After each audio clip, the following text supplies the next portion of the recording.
राकेश पांडे जी, बिल्कुल अभी थोड़ी देर पहले विष्णु जी ने जैसे कि जो समझाया आपको, बिल्कुल बहुत अच्छी बात उन्होंने कही और अच्छी तरह से आपको समझाया भी। और मैं सर्वोच्च न्यायालय का बहुत तहे दिल से स्वागत करता हूं उनके फैसले का कि उन्होंने कम से कम ये जो जातिगत भेदभाव है उसको रोकने का प्रयास किया है। मैं एक कहावत है राकेश पांडे जी कि विनाश काले विपरीत बुद्धि। आज से कुछ साल पहले ही सुप्रीम कोर्ट ने एक फैसला दिया था SC/ST कानून के ऊपर, और बहुत अच्छा फैसला दिया था कि अगर हमारे दलित भाई के साथ, देखिए सबसे पहली बात तो ये बता दूं आपको, दलित भाई भी हमारे हैं और OBC कैटेगरी के भी हमारे भाई हैं, सभी ये समानता हमारे बीच में है। लेकिन मैं आपको बोलना चाहता हूं कि सुप्रीम कोर्ट ने जब फैसला दिया कि SC/ST एक्ट हर एक किसी के ऊपर उसके ऊपर नहीं लगाया जा सकता जब तक कि उसकी कानूनी पूरी प्रक्रिया नहीं होती, जांच नहीं होती, तब तक उसको जेल नहीं भेजा जाएगा। लेकिन बीजेपी और सिर्फ एक सांसद ने इसका विरोध किया था और उस सांसद के ऊपर आपने पूरे के पूरे एक विधेयक पास किया और सुप्रीम कोर्ट में वो विधेयक पास करवा के कानून दोबारा लागू करवा दिया। मैं जानना चाहता हूं, क्योंकि बीजेपी को ये लग गया है कि 53% जो जनरल कास्ट से आते हैं, ब्राह्मण, बनिया, राजपूत जो हैं, वो बीजेपी के बंधुआ मजदूर हैं, उनके साथ जैसे भी सलूक करेंगे आप, वो बीजेपी को वोट देते आएंगे। नहीं दिलीप चौहान जी, कोई वोटर किसी का बंधुआ मजदूर नहीं होता है, वो किसी समुदाय का हो। और मैं ये कह रहा हूं कि अगर कोई राजनीतिक दल किसी वोटर को या किसी समुदाय को अपना बंधुआ वोटर समझ ले तो फिर भगवान भला करे। मैं ये एक अलग बात है। मैं हरिशंकर जैन जी आपके पास भी आऊंगा। एक मिनट राकेश पांडे, मैं अपनी बात पूरी कर लूंगा। पूरी करिए। दूसरा मैं आपसे ये कहना चाहता हूं कि ये जो बीजेपी ने जिस तरह से एक राजपूतों को, ब्राह्मणों और मनियों को नीचे दिखाने का जो कार्य कर रहे हैं, आने वाले समय में क्योंकि मोदी जी को दिखाई दे रहा है कि उनकी रिटायरमेंट का टाइम आ चुका है और रिटायरमेंट लेके ऐसा कुछ करके जाना चाहते हैं कि आपस में सभी जातियां आपस में लड़ती भिड़ती रहें और यहाँ पे आगे आने वाले बीजेपी का कोई भी कैंडिडेट, कोई अच्छा जो भी चेहरा आपके सामने है वो ना आ पाए। रविशंकर रवि, सुप्रीम कोर्ट ने एक सवाल किया और सवाल ये किया कि कॉलेज कैंपस से ये ऐसा करेंगे तो आगे क्या होगा? राकेश जी, देखिए, इसको हम लोगों को एक परिप्रेक्ष्य में समझना पड़ेगा। अच्छा, सुप्रीम कोर्ट ने रोक लगाया है। हम उम्मीद करते हैं कि सुप्रीम कोर्ट इस रेगुलेशन में जो कमियां थी उसके भीतर उन पहलुओं में जाके उसको और सुलझाने की कोशिश करेंगी। जैसे डिस्क्रिमिनेशन जो 2012 वाले रेगुलेशन में ज्यादा अच्छे तरीके से डिफाइंड था, वो इस रेगुलेशन में उस कदर डिफाइंड नहीं था। और देखिए, परिप्रेक्ष्य यही है राकेश जी कि जब 92 में मंडल कमीशन आता है नौकरी में रिजर्वेशन के लिए, तब भी विरोध होता है। ठीक है, विरोध करने का सबको अधिकार है। जब सेंट्रली फंडेड इंस्टीट्यूशन में 2007 में UPA 2 के टाइम में, UPA 1 के टाइम में अर्जुन सिंह जी HRD मिनिस्टर थे, तब आता है 27% OBC के लिए रिजर्वेशन, तब भी विरोध होता है। यूथ फॉर इक्वालिटी नाम की एक संस्था बनती है और न्यायपालिका सर्वोच्च न्यायालय में उस पे भी 10% की जो है एक कैप और कैटेगरी लागू होती है कि हमारा एक्सेलेंस और क्वालिटी डाइल्यूट ना हो। बाद में फिर उसमें दूसरे तरह के अमेंडेड जजमेंट्स भी आते हैं, रिवीजन भी होता है। तो आज जो ये हुआ है, इसमें कमियां तो देखिए इस रेगुलेशन में थी। अच्छा रवि भाई मैं एक चीज ऐड करता हूं। आपने कहा कमियां थी, मुझे एक कमी बताइए, क्या ये जनरल कैटेगरी के खिलाफ डिस्क्रिमिनेशन था है या ना आपके हिसाब से? नहीं। अच्छा, नहीं था। सुनिए मेरी बात। ऐसा मैं क्यों कह रहा हूं नहीं था राकेश जी? मैं एक तो क्रूड उदाहरण दूंगा और एक इंस्टीट्यूशन से उदाहरण दूंगा। क्रूड उदाहरण जो है वो ये है कि जिनको हम जनरल कैटेगरी कहते हैं, इसमें से कितने जनरल कैटेगरी के लोगों को सिर्फ इस बात के लिए समाज के दूसरे लोगों ने उनके साथ मारपीट किया हो कि वो मूंछ रखते हैं, या कितने जनरल कैटेगरी के लोगों को घोड़ी पर से, अरे बोलने दीजिए, घोड़ी पर से उतारा गया हो कि तुम अपनी शादी में घोड़ी पे क्यों बैठ गए। ये तो मैंने क्रूड एग्जांपल दिया। अब मैं आपको इंस्टीट्यूशन का एग्जांपल देता हूं। ये बीच में बोलेंगे, ये बोलने नहीं वही गाने गाएंगे, ये वही अपने रट्टा रटेंगे। लेकिन आपको इतना बता दूं, कभी भी इनका जो कहना है कि तिलक, तराजू और तलवार, इनको मुबारक जूते चांद, इनकी पार्टियों के नारे हैं। JNU में नारे लगते हैं और दूसरी पार्टियों के भी ऐसे नारे लगते रहते हैं। लेकिन इन्हीं के कारण मैं रोहित सिंह को लाता हूं, एक बार हरिशंकर जैन जी के पास जाऊं उससे पहले। रोहित सिंह, ये कह रहे हैं जनरल कैटेगरी के लिए कोई डिस्क्रिमिनेशन नहीं था, और जो परिभाषा दी गई है, कौन शिकायत कर सकता है? जनरल कैटेगरी के छात्र के खिलाफ कोई टिप्पणी आ जाए तो वो शिकायत भी नहीं कर सकता है। शिकायत कौन करेगा? SC, ST, OBC। तो क्या ये डिस्क्रिमिनेटेड नहीं है? रविशंकर रवि कह रहे हैं ये नहीं है डिस्क्रिमिनेशन। आपने कंप्लीट नहीं करने दिया राकेश जी मुझे। आ रहा हूं रवि भाई, आ रहा हूं। रोहित सिंह आवाज आ रही है? कराओगे डिबेट? हाँ, क्या ऐसा है हाँ। कि जाति का राजनीति लोगों को नहीं करना चाहिए। हाँ। भारत सरकार बहुत अद्भुत काम समाज निर्माण में और गरीब, पिछड़ा, सवर्ण हर तबके के उत्थान के लिए कर रही है। आज जो UGC एक्ट पर निर्णय आया है, ये माननीय सर्वोच्च न्यायालय का निर्णय है, और माननीय सर्वोच्च न्यायालय के निर्णय पर बोलने की स्थिति में हम लोग नहीं है। माननीय सर्वोच्च न्यायालय के निर्णय का हम स्वागत करते हैं। समाज में विघटन नहीं होना चाहिए, समाज में संगठन होना चाहिए, समाज में राष्ट्र निर्माण होना चाहिए। नहीं, मैं ये पूछा था सवाल रोहित भाई कि रविशंकर रवि से मैंने ये पूछा कि जब परिभाषा में सिर्फ SC, ST, OBC के छात्र ही शिकायत कर सकते हैं, अगर जनरल कैटेगरी वाला चाहे तो शिकायत भी नहीं कर सकता, तो डिस्क्रिमिनेशन है कि नहीं है? वो ये कह रहे हैं कि नहीं है डिस्क्रिमिनेशन। देखिए, रविशंकर रवि जी सदमे में हैं। इनके जो युवराज हैं बाबू तेजस्वी यादव, चुनाव में बुरी तरह पराजित होने के बाद लंदन चले गए थे ब्रेन मसाज लेने के लिए, ये आपके और वापिस आए तो कोर्ट ने उनको नोटिस थमा दिया। तो रविशंकर रवि जी क्या बोलेंगे? तो ब्रेन मसाज इनका नेता ले रहा है, राजकुमार तेजस्वी यादव। देश में ऑल इज वेल है, पिछड़ा आगरा सब मोदी जी के साथ खड़ा है। माननीय न्यायपालिका के निर्णय का सम्मान सब लोग करते हैं। पूज्य बाबा साहब अंबेडकर जी के संविधान का आधार मानकर रोहित भाई, आप सरकार की तारीफ कर रहे हैं, उसी सरकार में ऐसा रेगुलेशन आ गया। यही तो अखिल स्वामी ने शुरुआत कर दी इसी बात से कि जिस सरकार की तारीफ कर रहे हैं, इतना बड़ा देश है। दिलीप चौहान भी कह रहे हैं उसी सरकार में इस तरीके का डिस्क्रिमिनेशन वाला आ गया जिसको लेकर कोर्ट में जाना पड़ा। इतना बड़ा देश है, इतनी बड़ी व्यवस्था है, अगर कोई कनिष्ठ वरिष्ठ अधिकारी के माध्यम से गलती हो जाए तो उसका भी दोषारोपण मोदी जी कर दीजिएगा। अच्छा, माननीय मोदी जी देश के समग्र विकास के लिए समर्पित है। ठीक, माननीय प्रधानमंत्री। ठीक है, मैं सुधा जी आऊंगा आपके पास। हरिशंकर जैन जी से एक टिप्पणी जरूर ले लूं। हरिशंकर जैन जी, मैंने ये सवाल पूछा कि एक समुदाय को अलग कर दीजिए, क्या है उसके साथ डिस्क्रिमिनेशन नहीं है? उसके साथ भेदभाव हुआ तो क्या कह रहे हैं कि नहीं है? पहली बात। दूसरी बात है कि कोर्ट का ये सवाल अपने आप में कितना बड़ा कि भाई कैंपस से ये ऐसा माहौल बना देंगे तो आगे चलकर क्या होगा?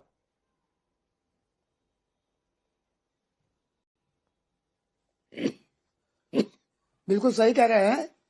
देखिए, इसमें कोई शक नहीं है कि इसमें खामियां हैं, रेगुलेशन गलत बना है और बिना दिमाग लगाए हुए आंख मूंद के बना दिया गया है और किसी ने मिसचिफ की है। परंतु इसके लिए मोदी जी को दोष देना गलत है।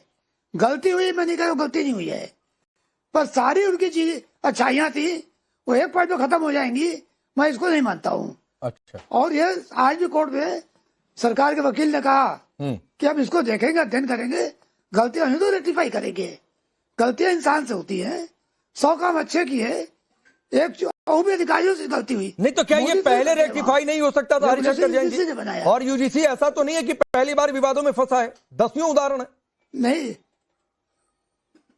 नहीं, रेगुलेशन देखिए ऐसा है, एक रेगुलेशन 2012 बना था, तो सुप्रीम कोर्ट में रिट आई, आज पेंडिंग है कि रेगुलेशन और अच्छा बनाया जाए। तो सुप्रीम कोर्ट ने कहा आप सारे चीज को देखते हुए अब बनाइए। तो बनाने वाले जो है वो कुछ और है, उसे डायरेक्ट मोदी कोई कनेक्शन नहीं है। ठीक है, गवर्नमेंट उनकी है तो जिम्मेदारी बनती है, और उन्होंने कहा कि रेक्टिफाई करेंगे। पर इसकी वजह से 100 काम मोदी अच्छे किए, अगर एक खराब हो गया तो उसके लिए इतनी बड़ी बात नहीं हो सकती कि सारे काम खराब हो, सारे काम खराब हो जाए। दूसरी बात, सामाजिक समरसता रहे, जाति विहीन समाज रहे, ये हर आदमी चाहता है। और मैं बिल्कुल साफ कहता हूँ, इसीलिए मैंने रिट फाइल किया कि बच्चों में, विद्यार्थियों में जातिगत भेदभाव नहीं होना चाहिए। वो जो अभी RJD के जो प्रवक्ता महोदय बोल रहे थे, वो भाषण है मंच का, वो वोट लेने का है और वो अलग है। पर जहाँ बच्चे पढ़ रहे हैं, नौजवान पढ़ रहे हैं, ठीक, तो वहाँ से बच्चे बराबर हैं। ठीक है। राकेश पांडे जी, बिल्कुल अभी थोड़ी देर पहले विष्णु जी ने जैसे कि जो समझाया आपको, बिल्कुल बहुत अच्छी बात उन्होंने की और अच्छी तरह से आपको समझाया भी। और मैं सर्वोच्च न्यायालय का बहुत तहे दिल से स्वागत करता हूं उनके फैसले का कि उन्होंने कम से कम ये जो जातिगत भेदभाव है उसको रोकने का प्रयास किया है। मैं एक कहावत है राकेश पांडे जी कि विनाश काले विपरीत बुद्धि। आज से कुछ साल पहले ही सुप्रीम कोर्ट ने एक फैसला दिया था SC/ST कानून के ऊपर, और बहुत अच्छा फैसला दिया था कि अगर हमारे दलित भाई के साथ, देखिए सबसे पहली बात तो ये बता दूं आपको, दलित भाई भी हमारे हैं और OBC कैटेगरी के भी हमारे भाई हैं, सभी ये समानता हमारे बीच में है। लेकिन मैं आपको बोलना चाहता हूं कि सुप्रीम कोर्ट ने जब फैसला दिया कि SC/ST एक्ट हर एक किसी के ऊपर उसके ऊपर नहीं लगाया जा सकता जब तक कि उसकी कानूनी पूरी प्रक्रिया नहीं होती, जांच नहीं होती, तब तक उसको जेल नहीं भेजा जाएगा।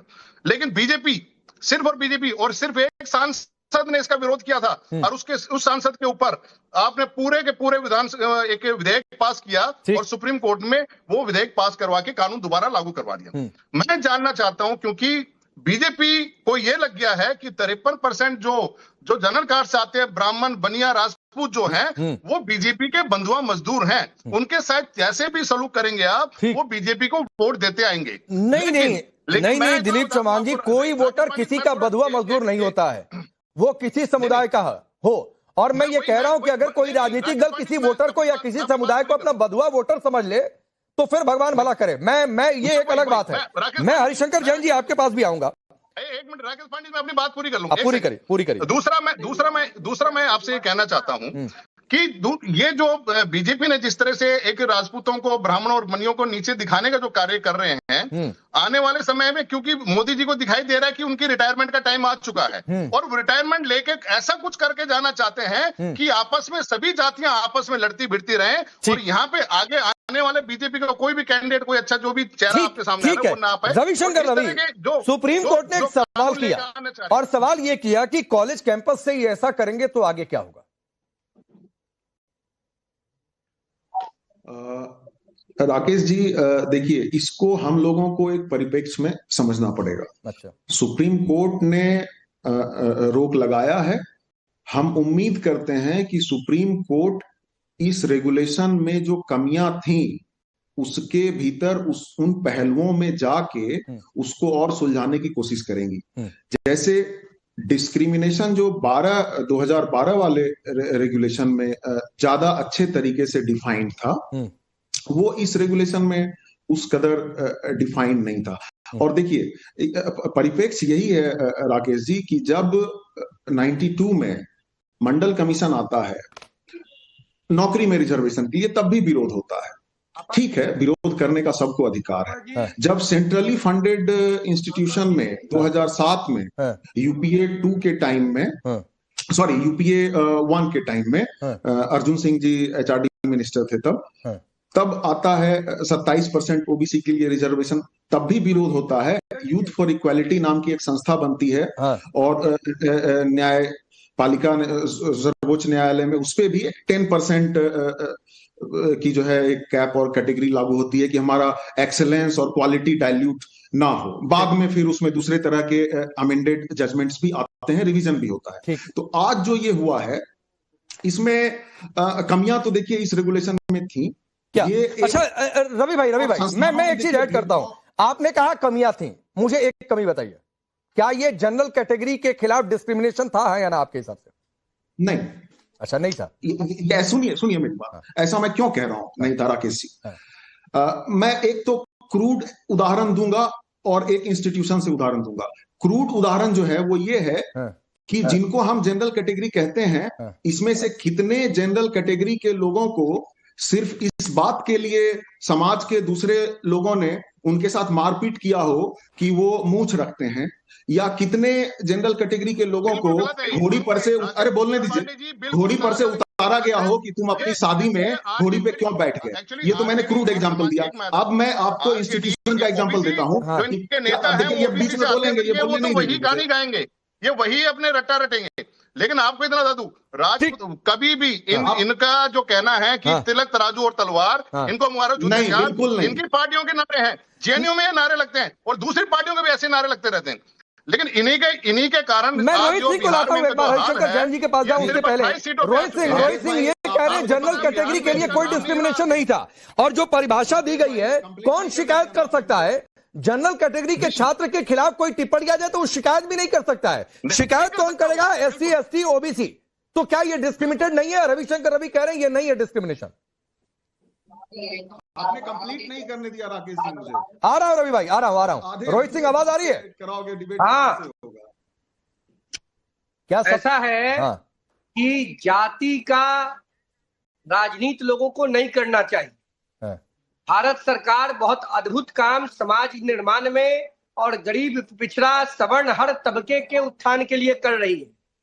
आज जो UGC एक्ट पर निर्णय आया है ये माननीय सर्वोच्च न्यायालय का निर्णय है और माननीय सर्वोच्च न्यायालय के निर्णय पर बोलने की स्थिति में हम लोग नहीं है।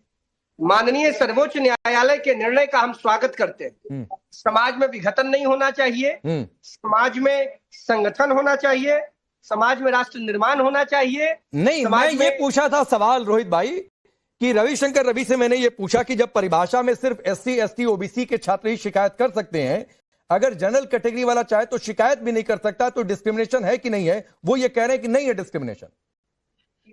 देखिए, रविशंकर रवि जी सदमे में हैं। इनके जो युवराज हैं बाबू तेजस्वी यादव, चुनाव में बुरी तरह पराजित होने के बाद लंदन चले गए थे ब्रेन मसाज लेने के लिए, ये आपके और वापिस आए तो कोर्ट ने उनको नोटिस थमा दिया। तो रविशंकर रवि जी क्या बोलेंगे? तो ब्रेन मसाज इनका नेता ले रहा है राजकुमार तेजस्वी यादव। देश में ऑल इज वेल है, पिछड़ा आगरा सब मोदी जी के साथ खड़ा है। माननीय न्यायपालिका के निर्णय का सम्मान सब लोग करते हैं। पूज्य बाबा साहब अंबेडकर जी के संविधान का आधार मानकर रोहित भाई आप सरकार की तारीफ कर रहे हैं, उसी सरकार में ऐसा रेगुलेशन आ गया। यही तो अखिल स्वामी ने शुरुआत कर दी इसी बात से कि जिस सरकार की तारीफ कर रहे हैं, इतना बड़ा देश है। दिलीप चौहान भी कह रहे हैं उसी सरकार में इस तरीके का डिस्क्रिमिनेशन वाला आ गया जिसको लेकर कोर्ट में जाना पड़ा। इतना बड़ा देश है, इतनी बड़ी व्यवस्था है, अगर कोई कनिष्ठ वरिष्ठ अधिकारी के माध्यम से गलती हो जाए तो उसका भी दोषारोपण मोदी जी कर दीजिएगा। अच्छा, माननीय मोदी जी देश के समग्र विकास के लिए समर्पित है। ठीक, माननीय प्रधानमंत्री। ठीक है, मैं सुधा जी आऊंगा आपके पास। हरिशंकर जैन जी से एक टिप्पणी जरूर ले लूं। हरिशंकर जैन जी, मैंने ये सवाल पूछा कि एक समुदाय को अलग कर दीजिए, क्या है उसके साथ डिस्क्रिमिनेशन नहीं है? उसके साथ भेदभाव हुआ तो क्या कह रहे हैं कि नहीं है? पहली बात। दूसरी बात है कि कोर्ट का ये सवाल अपने आप में कितना बड़ा कि भाई कैंपस से ये ऐसा माहौल बना देंगे तो आगे चलकर क्या होगा?